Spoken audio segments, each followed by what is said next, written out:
All in Sports Network. We love sports. Okay.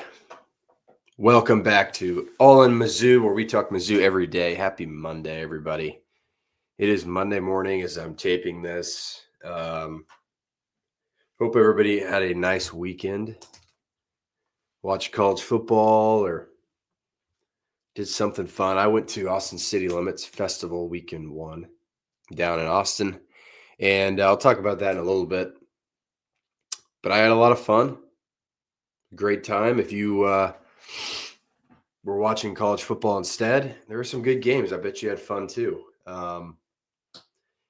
But it is Monday, alas. It is Monday, and I'm still dealing with this bye week that Missouri has. So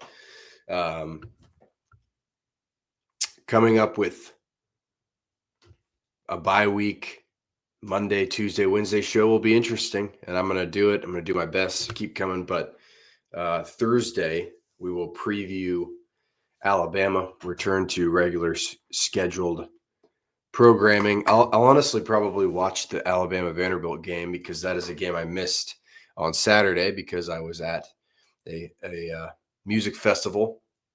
I'll probably rewatch that, give my thoughts on the game. Both opponents are teams that Missouri will see later in the year, and I think they might be the two, at least as of right now, with injury concerns and whatnot. I think Alabama and Vanderbilt are the two toughest teams left on Missouri's schedule. And I know Oklahoma is there. And with John Mateer, I think they might move to number 1 or 2 toughest left. But right now, although I think a game right now between Oklahoma and Vanderbilt would be close, I don't know. I think Vanderbilt and Alabama are two of the toughest games you have left. Vanderbilt is on the road. Oklahoma is also on the road. Alabama beats Vanderbilt, though. I'll talk about that in a second. But yeah, I saw the Strokes, one of my favorite bands ever. First time I've seen them. Got a shirt. Great time. I'm going to give some thoughts on my experience and other big, brilliant thoughts that I have later on music and whatnot. Let's start how we usually start these Monday shows with the SEC recap and more specifically the AP poll update. Missouri did not do anything this week. They sat on their couches. They enjoyed a weekend slate of football. Some of them probably went home. They did nothing at all and moved up in the poll 5 spots. So it took Missouri doing nothing to move up in the poll. We've been waiting and waiting. When is Missouri going to move up a little bit here? Well, they beat the bye week, and they get some help from some teams that lose.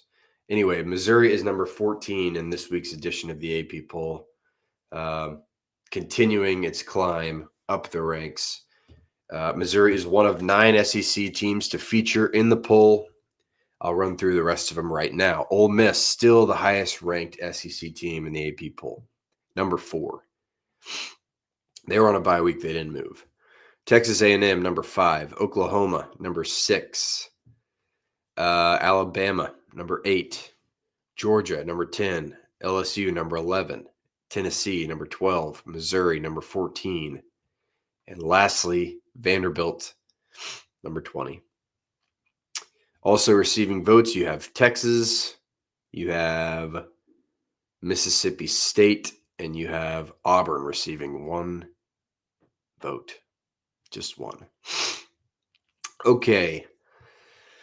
That is what we have for the AP poll update. Oh, before we get into the rest of the SEC update, I do have some Missouri things to talk about. Missouri this weekend, I lied. They didn't just sit on their butts and watch football. They actually did some recruiting. The Tigers, Drinkwitz and company, Drinkwitz and staff, land 2 new commitments in the 2026 class, a class that they have not been super aggressive in so far. But they get now I think I think this is now your two highest ranked recruits in the class this weekend. So on October 3rd, which would have been on Friday, J.J. Bush, a linebacker from Theodore, Alabama, commits to the Tigers class. J.J. Bush was an Arkansas Razorback commit. I think he was really recruited by Travis Williams on that Arkansas staff. Travis Williams was the defensive coordinator at the University of Arkansas. But as Sam Pittman goes, they promote Bobby Petrino to interim head coach, and Bobby Petrino cleans house. Which do you see that often from an interim coach? I don't know. But he got rid of the entire defensive staff, and you've seen a lot of Arkansas decommitments. J.J. Bush was one of them, and he turns around and pretty quickly commits to Missouri.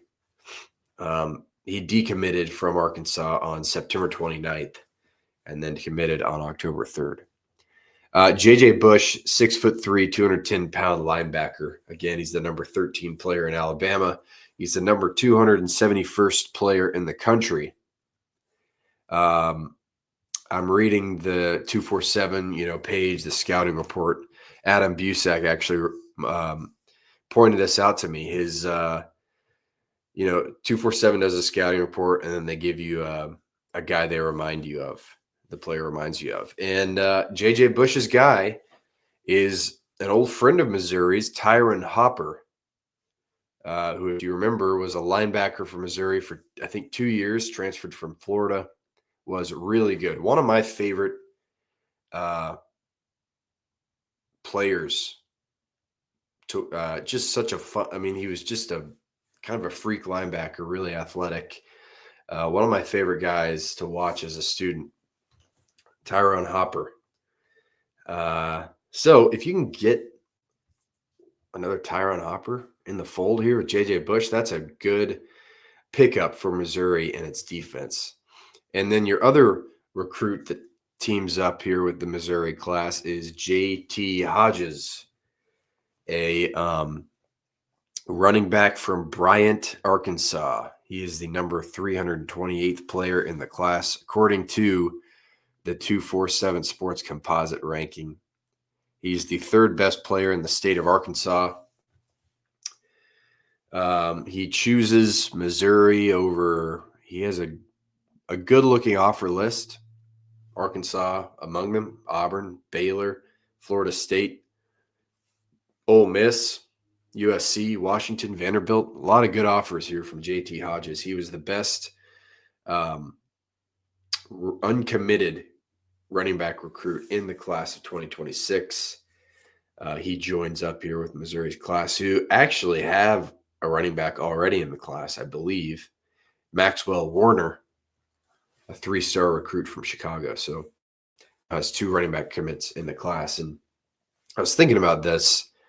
Let me know your thoughts on this. But if I'm a running back recruit, whether it is high school, whether it is the transfer portal, how many other schools right now would you rather go to, purely not based on money, not based on anything but results? How many schools would you rather go to than Missouri? Because since I've been watching Missouri, Missouri has had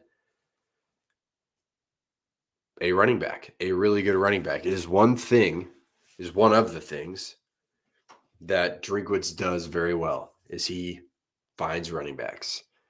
And especially now as you're watching what Ahmad Hardy is doing, how many schools really? And I know Missouri hasn't put a first-round running back in the league in a while, or not even a second round, or I think Cody Schrader was a 4th-round pick, if I'm remembering that correctly. But Tyler Beatty, NFL guy. Cody Schrader, NFL guy. Larry Roundtree, NFL guy. Like there are NFL guys everywhere in these recent years for Missouri running backs. Ahmad Hardy will certainly be an NFL guy. Not this year because remember, he's a true sophomore. And you got to wait 3 years to go to the draft. But he will be. And I imagine he's going to be the highest pick of all these guys that Missouri's had. I'm just curious, man. Like, I mean, is it a top 10 spot?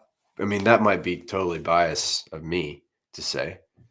But I'm also not sure. Like, just looking at the stats, the stats do not lie.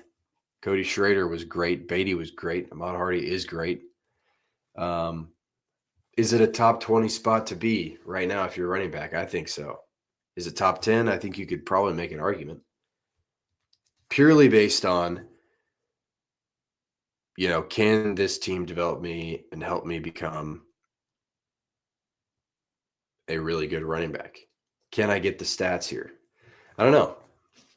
I think it's probably a top 10, top 15 situation if you're a running back. Just looking on paper at what Missouri has done in recent history. Okay, enough about that. JT Hodges joins up. Missouri now has the 58th best class in the country. Still pretty underwhelming. But it seems to me like they're going to gear up here for the transfer portal because you're going to lose a lot on both lines, both the offensive and defensive line. You're going to lose some stuff. So maybe they're saving up for a big haul in the transfer portal, which honestly in this day and age, I like that better. But it is important to establish a baseline and bring these guys in to develop. I think that you're going to see Missouri get pretty involved with flipping recruits, especially as you have coaches getting fired. You have guys from, already UCLA, Arkansas, Virginia Tech have all fired coaches. I think Missouri's in on a former UCLA recruit. I don't remember his name. Florida. Billy Napier just saved his job at least for another couple weeks. That went over Texas, but Florida commits could be coming off pretty soon if Billy Napier loses his job. So I think Missouri will be more active in the flip market here, which is always fun. Okay, let's keep it going here to the SEC recap. A lot of teams on bye this week, but there were a couple big games. All right, I'll start talking about the first game of the day. Georgia hosts Kentucky. There's not much to say here. Georgia wins 35-14. Kentucky's bad. You're thinking about like Mike Stoops. Maybe that's another position that comes open and Missouri can look at their recruits. But Stoops, I think, has a massive buyout. I remember golly, this is crazy to think about where Mike Stoops is, or hold on. 1 second. Sorry, I'm a little bit stuffed up, so my voice is. Mark Stoops, think about this, though. Do you remember a couple years ago when Texas A&M fires Jimbo Fisher? They need a new coach, and they're going to hire Mark Stoops from Kentucky. They are going to. It's going to happen. And Texas A&M Twitter absolutely goes nuts. And I think you have like big-time boosters demanding that you do not make this move. So instead of Mark Stoops, they say, sorry, Mark, we change our mind. We're going to go hire Mike Elko. And what a hire that's been for Texas A&M. And man, if you're Mark Stoops, you're thinking, I'm so close to moving to Texas A&M. I don't think Mark Stoops is a terrible coach. He's done some good things with Kentucky. He's one of the best coaches in Kentucky history, outside of maybe Bear Bryant, who coached there a long time ago. Mark Stoops is a good coach, and I don't know, he probably wouldn't have been as great as Elko has been at A&M. But if you're Stoops, you're like, gosh, I was so close to getting a job at Texas A&M, where they're going to back me. They're going to make sure I have the resources to win. Instead, I'm back at Kentucky, and now I'm on the hot seat. That's a tough one. Anyway, Georgia takes care of business there against Mark Stoops in the Kentucky Wildcats. All right, next up, what a game. Vanderbilt at Alabama. Alabama takes care of business 30-14. Diego Pavia and Vanderbilt and Clark Lee. Turns out they're human. It was looking a little bit like they were supernatural and that they were a kryptonite for Alabama and Kalen DeBoer. Vanderbilt went up 7-0 in the first quarter. They were up 14-7 with just over a minute left in the second quarter, the first half. It's 14-14 at halftime. Alabama scores 16 unanswered. And Vanderbilt falls for the first time this year. They're 5-1 now. Alabama moves to 4-1. Ty Simpson, Alabama's quarterback, threw for 340 yards, 2 touchdowns, and interception, while Pavia struggles a little bit, only 198 yards on 21 of 35 passing, a touchdown and interception. Yeah, Alabama,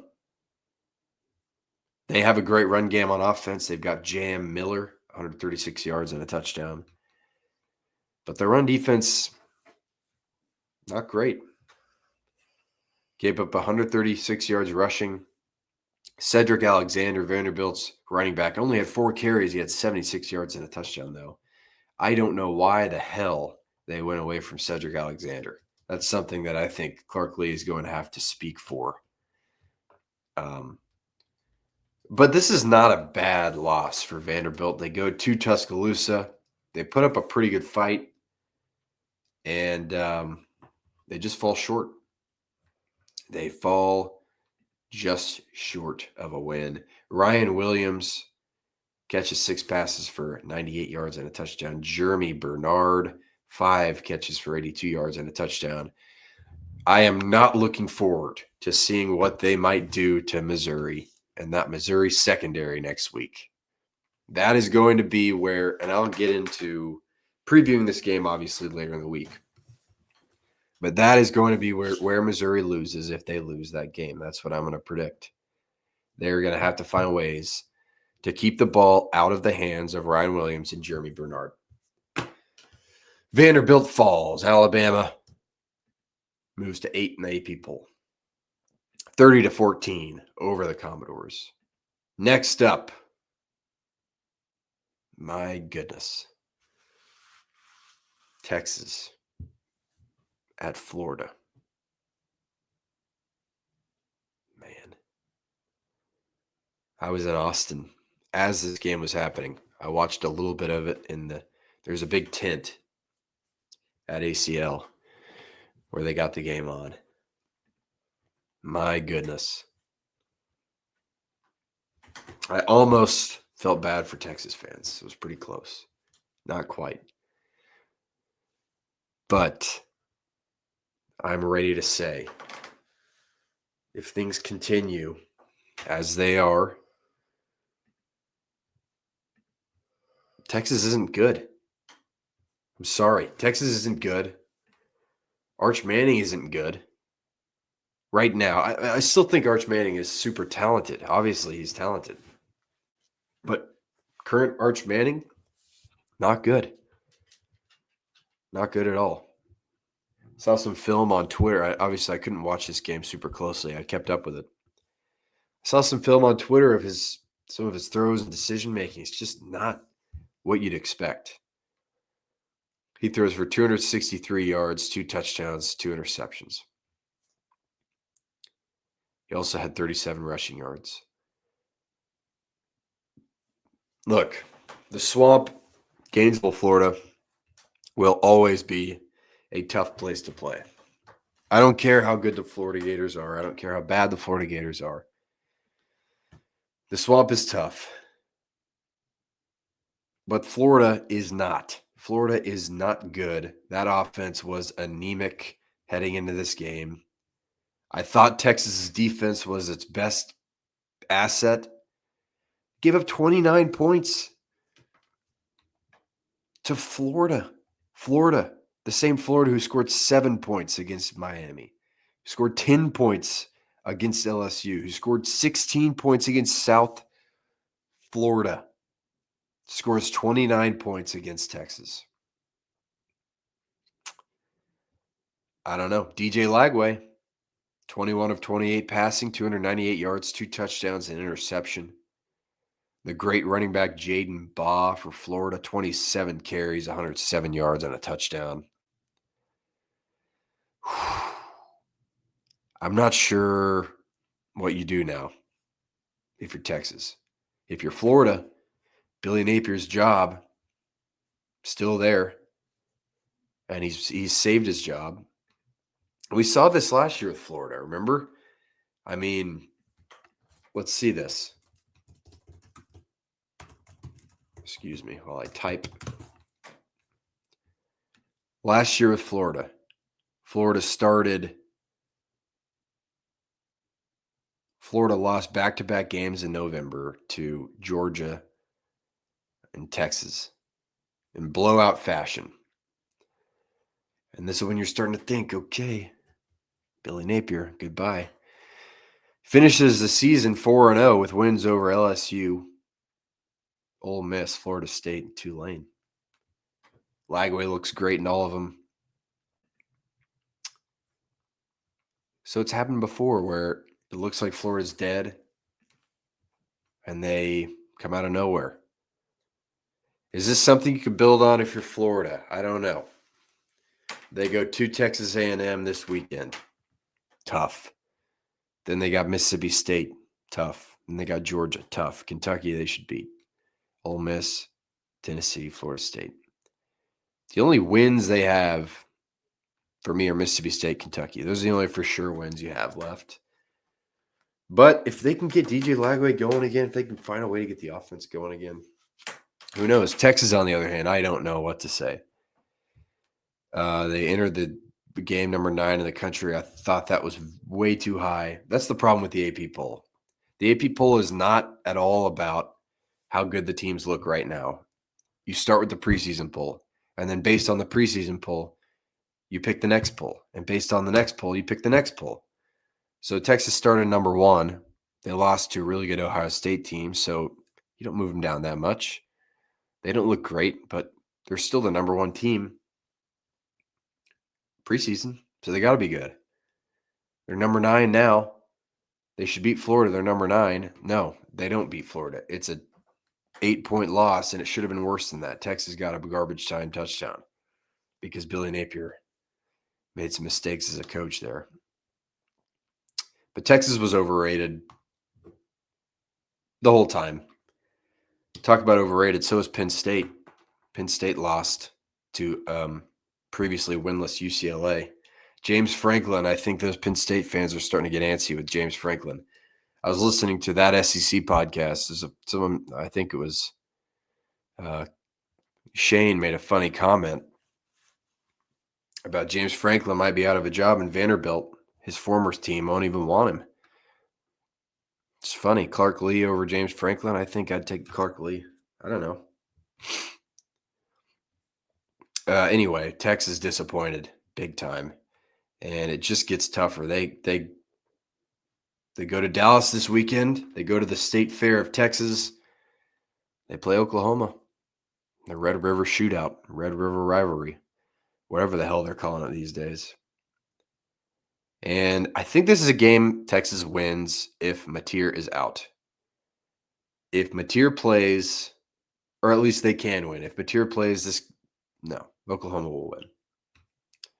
Oklahoma will win. All right, enough about that game. But goodness, that is not a good loss for Steve Sarkisian in Texas. And one more thing here. Why does this offense look so bad? What is wrong? Steve Sarkisian is supposed to be the offense guy. It almost looks like he just doesn't trust Arch Manning at all. Last year, Quinn Ewers slung it around, looked good. I mean, Texas fans, the ones who pushed Quinn Ewers out, idiots. Quinn Ewers was a really good quarterback, and you pushed him out for a guy who had never played before. Goodness gracious. Oh, man. With Quinn Ewers, this team could be undefeated. It's probably still the number one team in the country. I think they probably beat Ohio State. I think he can make a couple of those throws. Although they did lose to Ohio State with Quinn in the Cotton Bowl last year. I was there. They beat Florida with Quinn. Come on. Surely, right? I mean, I don't know. It's tough. Let's move on, though. Enough about Texas. Mississippi State at Texas A&M. Texas A&M wins 31-9. Texas A&M just keeps on winning, man. That's a good team in College Station. Move up to 5 in the AP poll. They ran for 303 yards on Mississippi State. These are two more teams that Missouri will play this year. And when I realize this now, at the beginning of the pod, I said Alabama and Vanderbilt are the two toughest games left on Missouri's schedule. No, Texas A&M. Have to include Texas A&M. That's my bad. It's Alabama and Texas A&M. And maybe, Vanderbilt, that's going to be a tough game in Nashville. Anyway, Texas A&M, for sure one of the toughest games left on Missouri's schedule. Maybe the toughest. They look good. That defense is good. So there you go. Lastly, Oklahoma beat Kent State 44-0. I have nothing to say about this one. Michael Hawkins stepped up, threw 3 touchdown passes. This was never a good game, ever. Whatever. All right. Let's see what else we have here. Oh, yeah, I made some picks last Friday on these SEC games. I didn't do great. I'm going to recap them. I said I didn't bet on any of these, actually, but I said I would have taken – next week I'll put my money where my mouth is, and I'll take them. This week, though, I couldn't watch the game, so I didn't want to bet on them. I took Georgia minus 19.5. That hit. I took the under in the Texas-Florida game. I thought those were good defenses. Apparently not. 42.5, the over hit there. I took Vanderbilt plus 10.5. That was looking pretty good for a while. Alabama pulls away in the second half. Don't get that. And Mississippi State plus 14.5. Never really that close. So I went 1-3. Maybe you should start fading me. I don't know. Not a great week. I'll be better next week. All right, let's get into the power rankings. My SEC power rankings.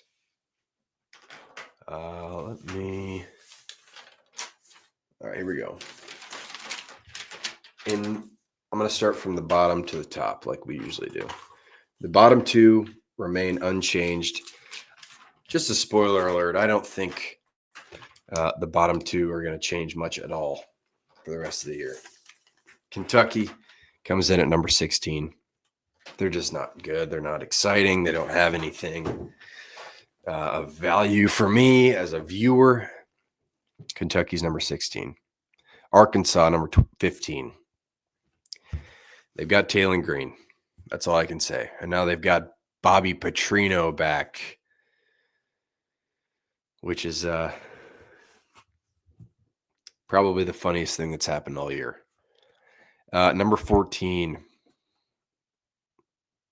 Florida. No longer Florida, but Texas. The University of Texas. 14th in the SEC, according to me.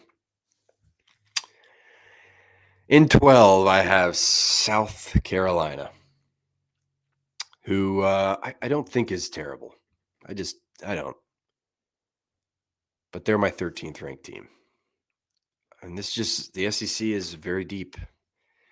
In 12, I have Florida. I guess they're not terrible. I thought they were terrible, but that's a pretty good win, unless Texas is just really terrible.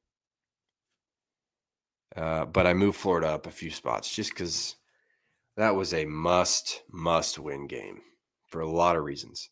Number 11, I have Mississippi State, who lost to Texas A&M. Number 10, I have Auburn. Number 9, I have LSU. Number 8, I have Vanderbilt. 7 and 8 are pretty close for me. I'm doing these rankings based on what the situation is right now. Number 7, I have Oklahoma with Michael Hawkins at the helm. The question is, as I'm reading this, my logic is, would Oklahoma beat Vanderbilt right now with Michael Hawkins?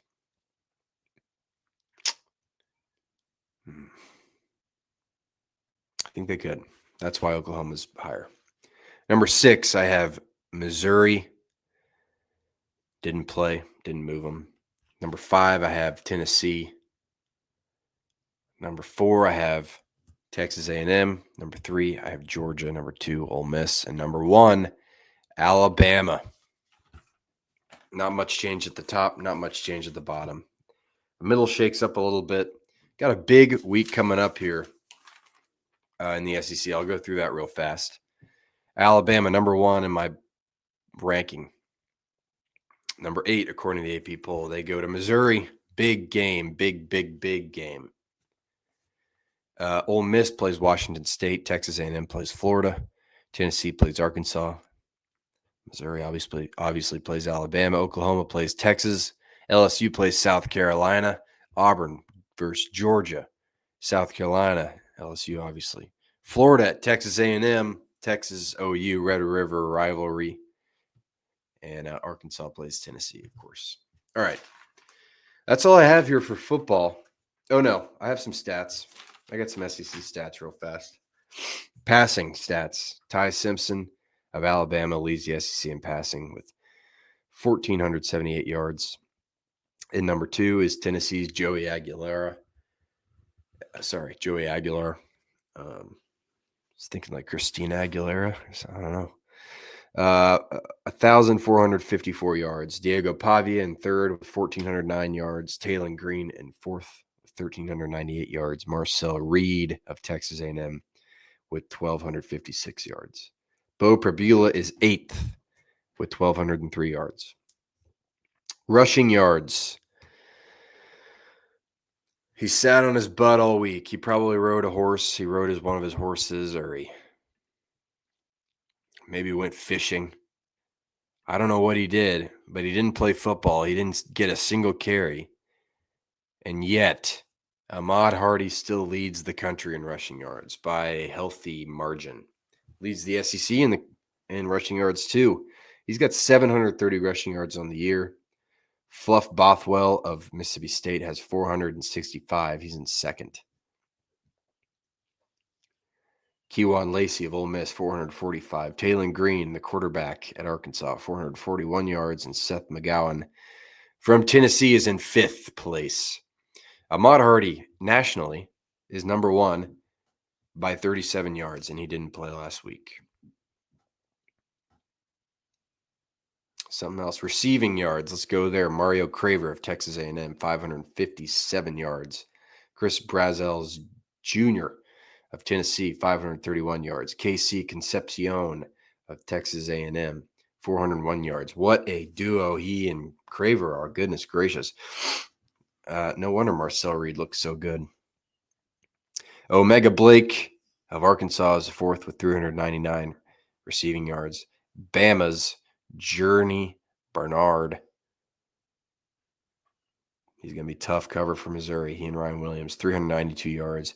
And in 6th place is Kevin Coleman Jr., 386 yards. I got a couple defensive stats here as it relates to Missouri, and then I'll be done with football talk. Pressure rate, national pressure rate. Pressure rate is basically How many times does a player record a pressure on a pass rush down? God, there's a bird out there making all sorts of noise. It's like a woodpecker on my roof. You hear that? Probably not.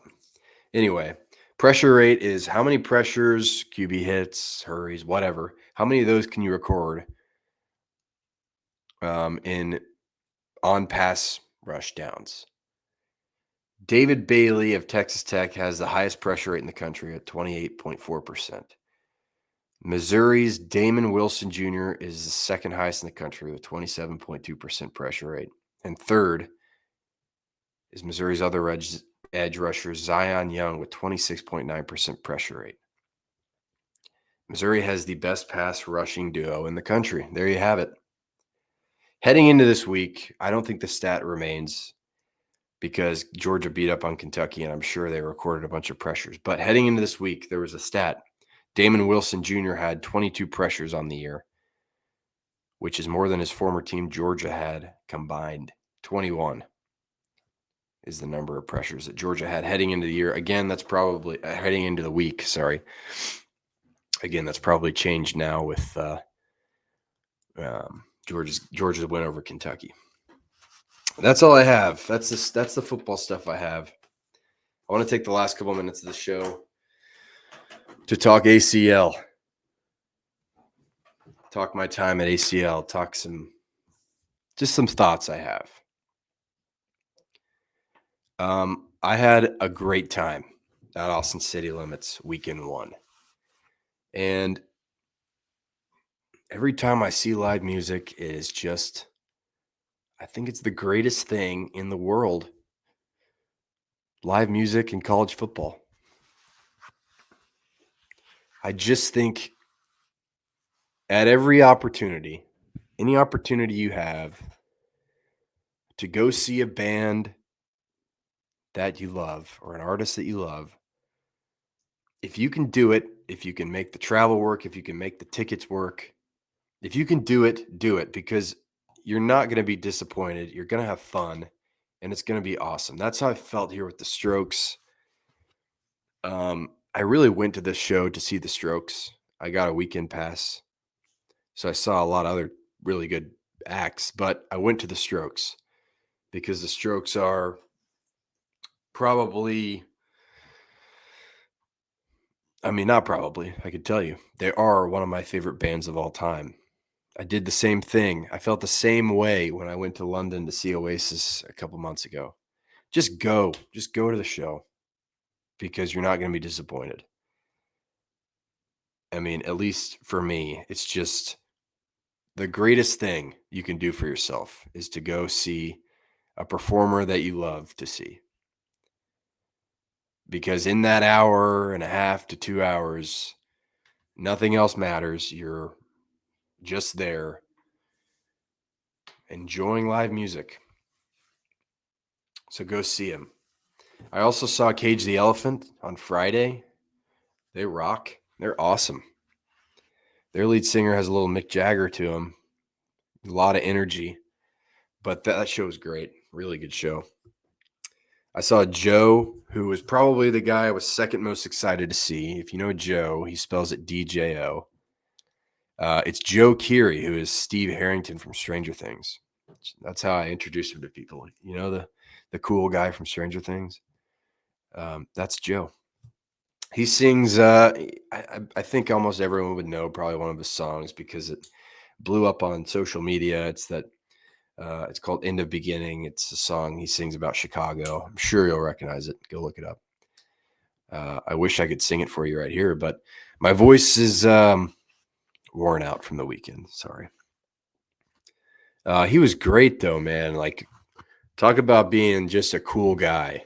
Joe Keery is a cool guy. He's got a little bit of the Julian Casablancas vibe, except he's probably a bit more high energy than the Strokes Julian Casablanca. But golly, he put on a great show. And I was really pissed off because he played before the Strokes on a different stage. So he started at 7:30. The Strokes started at 8:15. So I had to leave Joe at 8:05 to get over and get a good spot for the Strokes. So I missed half of Joe's set. And the first half of it, I mean, I heard a lot of the songs I wanted to hear. But I will definitely be going back to watch a full Joe show because I just thought he was great. He was really, really good. I also saw Olivia Dean, who I didn't know much of before, but she's really cool. So just a great experience for me. And as I'm thinking about how much I love seeing a band play live, I'm thinking, why are we as a music society, at least here in America, why are we turning our backs on the rock band? You know, there aren't that many big rock bands that are coming out right now.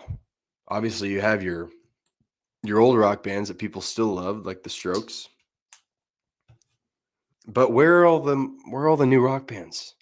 Why are we so obsessed with the solo act? Maybe because they're more marketable. But to me, there's nothing better than seeing a rock band live. I don't care if the rock band doesn't have a single song you know. It's great because you're watching 4 or 5 people play instruments, making this thing work, this song work. I just think playing live music, there are obviously artists who don't perform with live instruments and music, and that's cool. But I think the live instrument playing, the live music is the coolest part of the experience, and bands do that so well. And I just am like, why don't we why are there no bands? I'm sure there are, but why aren't they in the spotlight? Like, because to me, I think there's still an appetite for this. You're seeing it right now with how the world has reacted to Oasis. It's probably my favorite band of all time. And I thought, when they announced their reunion, I thought, okay, this is going to be great for me. But maybe no one else around me will care that much. No, everybody is talking about it. Even in America, a country they never really got that big in. People are flocking to their shows. People are loving their shows. I mean, it's the biggest reunion tour of all time, without a doubt. And it's clear that there's an appetite for live bands. Same thing with Radiohead now, reuniting and coming, about to do a tour. People are pumped about that. The Strokes had a pretty good crowd. They played at the same time as Sabrina Carpenter, so some of their audience was stolen, probably. And that's like the prime example. I get it. Sabrina Carpenter is huge, and a lot of people love her, but I just like seeing the rock band every time, and that's maybe just me. But I don't know. I wish we could go back to the band era thing. We could get rock bands going again because, I have never experienced that where you have new bands coming out and it's a huge deal. Like I was talking to my dad yesterday when I got back from Austin. He's talking about how, he really is the one who got me interested in the Strokes and really in music in general. So I always like talking music with him. And he was talking about the Strokes, and he said, I remember when they were coming out, in the very late 90s, early 2000s, I got all these music magazines, and every one of them was like, watch out, the Strokes are coming. And I'm like, God, that would have been so fun to just like be there for the explosion of the Strokes, or be there for, any of those bands. I don't know. I think it's such a shame that we don't, that I can't experience that kind of thing. Like, oh yeah, here's a new band that I'm excited for, and I'm going to tell all my friends about it. And I don't know, maybe I'm missing them. And if I'm missing them, send them my way. I want to hear them. I want to listen to bands because they're awesome. And Joe, it sounds like it's just a one-man thing because it's Joe Curie, but that's a band. His band is awesome. I don't know. I just think someone's got to do it. Maybe I'll do it. Maybe my band, The Trees, will do it. But someone has to. Because I think people will want it. At least I want it. So, to hell with it. I'll do it. The Trees, my band, The Trees, will do it. But seriously, though, I just think the whole point, I guess, of this tangent is go see live bands. Go see live bands. Here's my rules of life. Go see live bands and read the news. Read the paper. Read sports. Those are my rules for you. My homework. Live bands and read the news. But yeah, overall, just a great time. Really fun time. I thought, I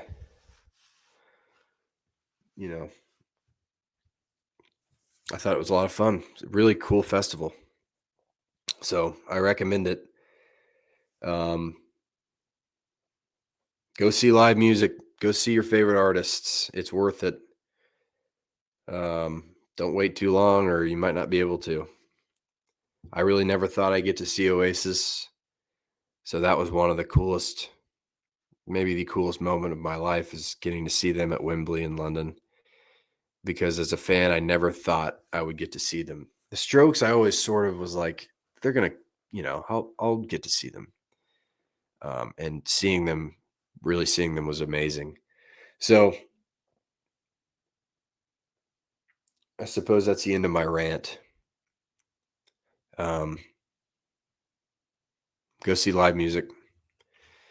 Send me some bands you like. There's nothing better than a live band playing instruments. That is what music is.